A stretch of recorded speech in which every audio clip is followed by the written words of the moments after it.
నాకు ఈ మౌన పోరాటం సినిమా అవగానే జడ్జ్మెంట్ స్టార్ట్ అవుతుంది. జడ్జ్మెంట్ అంటే వాళ్ళదే, ఉషా కిరణ్ మూవీస్ వాళ్ళదే, మనమే చేస్తున్నాం అన్నారు. ఇంకొక మూవీకి అనుకున్నారు, బట్ లాస్ట్ మినిట్లో అది క్యాన్సిల్ అయ్యి ఇది ఆ గ్యాప్లో నాకు మూవీస్ వచ్చాయి. అంటే ఇక్కడ కమిట్ అయిపోయాను నేను. మౌన పోరాటం తర్వాత జడ్జ్మెంట్ ఇలా కమిట్ అవుతున్న టైంలో ఐఎమ్ గెటింగ్ మూవీస్.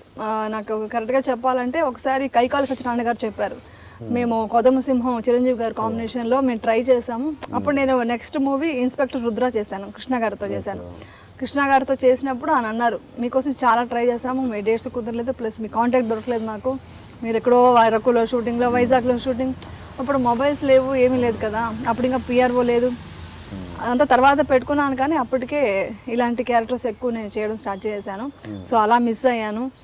తర్వాత తెలిసింది ఎన్టీ రామారావు గారు కూడా బాలకృష్ణ గారి మూవీకి కోసం అడిగారంట ఉషా కిరణ్ మూవీస్లో. బట్ నేను ఈ మూవీస్ అన్ని చేస్తున్న దానివల్ల నా డేట్స్ క్లాష్ అయింది, కుదరలేదు. అది నా బ్యాడ్ లక్.